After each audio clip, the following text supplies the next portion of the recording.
at this point, they deserve to be in that tier right below Oklahoma City. I think everybody has to sort of start from the position of they are the top of the mountain until proven otherwise. But when you've got Stephen Curry, Jimmy Butler, and Draymond Green all healthy, this team is a war rig. There's just a ton to like about the way this team is constructed. And I think if you were anybody, maybe even including Oklahoma City, if came up against you in a 7th-game series, I don't think you would be particularly psyched to see him. Let's welcome in Dan Devine, senior NBA writer for Yahoo Sports. Been covering the league since 2009, and before joining Yahoo, he wrote for The Ringer and spent years as an NBA writer and editor at Ball Don't Lie. Let's talk about the Warriors. Where are you with the Warriors? Obviously an older team, but they've got a lot of veterans and a lot of talent. They got some depth. Where do you see them in the Western Conference?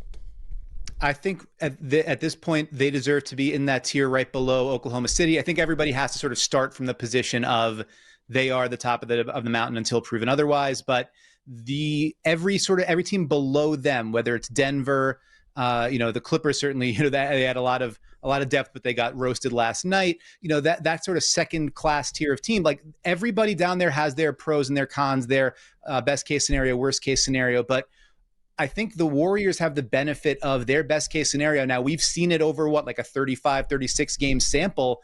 When you've got Stephen Curry, Jimmy Butler, and Draymond Green all healthy, this team is a war rig. I think they're 28-8 when they've got all three of those guys in the lineup together, regular season and playoffs combined.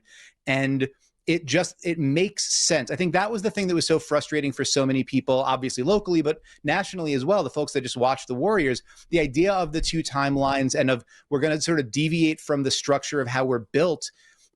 Why? The only timeline that ever mattered and made sense was the one where you were maximizing Stephen Curry. And stylistically, Jimmy Butler, obviously a perfect complement with the way that he can attack off the dribble in isolation, the way he's a quick decision maker, a great ball mover, a hell of a passer, somebody that can bend a defense that makes it a little bit easier for Steph while also being a, off-ball sort of genius defender to pair perfectly with Draymond. It just makes a ton of sense. The only questions are about the age, obviously, and the injury structure, and then, if in 2 years Jimmy starts to get upset. But I think to the point that our buddy Nick was making in the clip before I played, the right now of it is he's in an environment that's got his competitive juices flowing. The talent there makes sense. Even the young guys sort of fit structurally with the way Steve Kerr likes to play.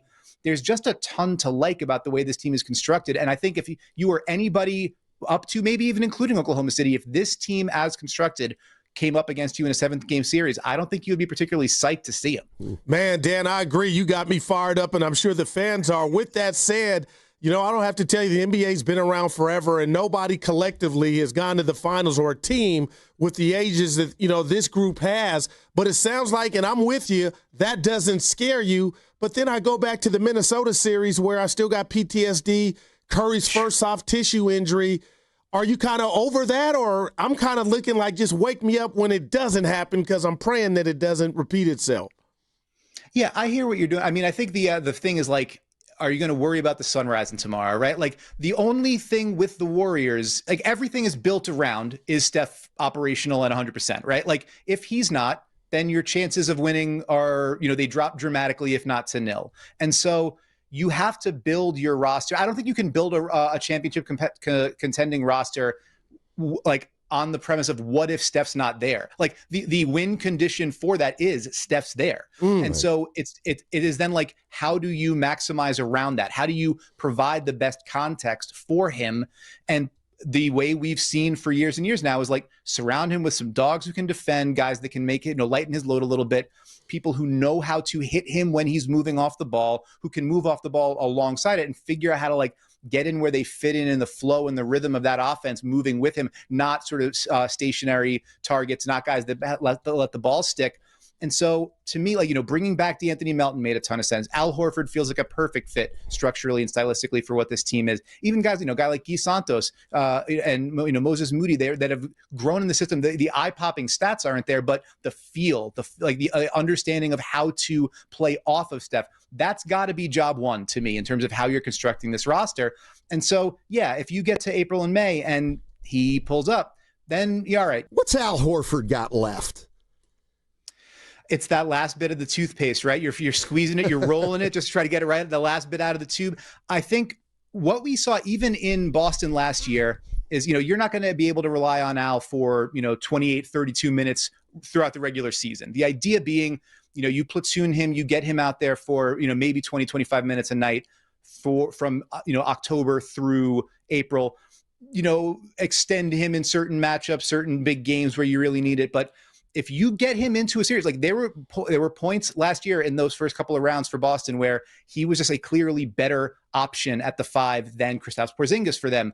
Some of that was obviously Porzingis was dealing with health issues, but that you can still get him up to that level. He's still more mobile than any 39-year-old who's played as long as he has a right to be defensively in terms of being able to guard in space. He is still somebody who, if you get the mismatch on the post, he can mash a smaller guy inside and if either finish at the rim or kick out. He has the reams and reams of experience, the years of, I understand how to, when the ball needs to move here and there, when I need to be able to cover for somebody on who blew a rotation. He's just been in big games, and you just kind of can't replicate that. You can't, if you don't have that experience, you can't just sort of make up for it. So to me, I think the idea of, I understood the argument for you start Al at the 5 with Draymond at the 4 so that you can, get a floor spacer out there and make it a little bit easier for Draymond to not have to guard up every night for the long haul. But I think the idea of we're going to see what we can get out of Jonathan Kuminga if he's able to, he's willing to play in the role that that Steve Kerr has sort of circumscribed for him, that narrowly tailored role. Then you get more physicality, you get more athleticism, and you keep Al on a little bit of a lower pitch count. I think that makes a ton of sense, especially in the early going here. And I think it was the results were certainly positive in the season opener against the Lakers. Yeah, Dan, you mentioned Kuminga, and I want to ask you about what you thought, in regard to what went on in the summer. Was he staying or going? And he obviously stayed. I'm a big fan of him, but he's been a, topic, lightning rod out here. What do you make of him just as a player, and what went on opening night? I think it's a common tale, but one we don't always put the spotlight on. There are these guys who, when they're young and they're on a veteran team, especially, they don't get the chance to sort of explore the studio space, right? You don't get the opportunity to have a 30 usage rate and put up 18 shots a night on a bad team where it's consequences-free basketball. And when you're brought into the league as a young guy, you're thinking like, I need to get to the next contract. I need to get the big payday. I need to see how good I can be. I think I have the talent to be a number 1 guy in the NBA, to be somebody who is your top offensive option, putting up 20 a night. And asking a guy to play a role, a smaller role early, it's just a tough sell temperamentally. These guys got to the league by being that competitive and having that confidence in their abilities.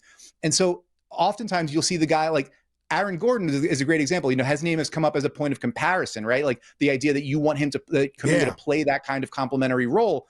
Aaron Gordon was trying to be Paul George in Orlando, right? He was trying to run 25 pick and rolls a game and be the number 1 option, and had to go through, that doesn't really work, and then get dealt to a place where he's slotted into a complementary role.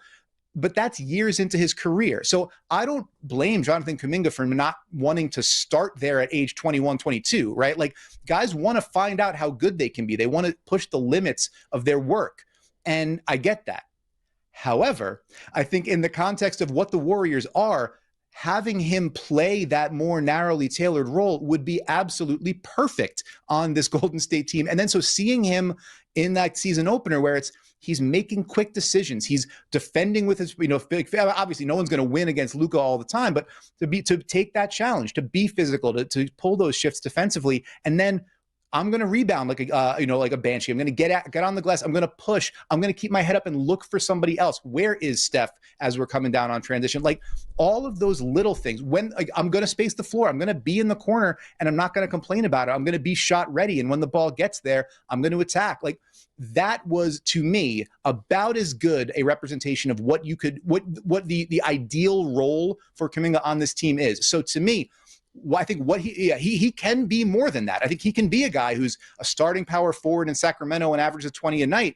But if you're talking about winning, I think that is a perfect place for him to be on this team. So if that is where he's at mentally, and he's willing to play that role, and he's able to be effective in it, then the Warriors are in kind of a win-win situation right now. If Kuminga is that guy, then you don't got to trade him, right? You go through the end of the season, and then you see about, maybe we extend and actually we found some harmony in this marriage. Or if he plays this way for the next couple of months, you suddenly have a pretty attractive guy to be able to pitch around the league and say, it's not just production. It's not just theoretical. It's production. You're seeing him play on the floor this way. And maybe that opens up the list of suitors. So it's not just what can we get from Phoenix? What can we get from Sacramento? Maybe you're in some different conversations. So to me, I was so encouraged by what I saw from him on opening night. I'm sure that the coaching staff was as well, because it's not just what does this trade package turn into? It's maybe what does Jonathan Kuminga turn into for us? Wow.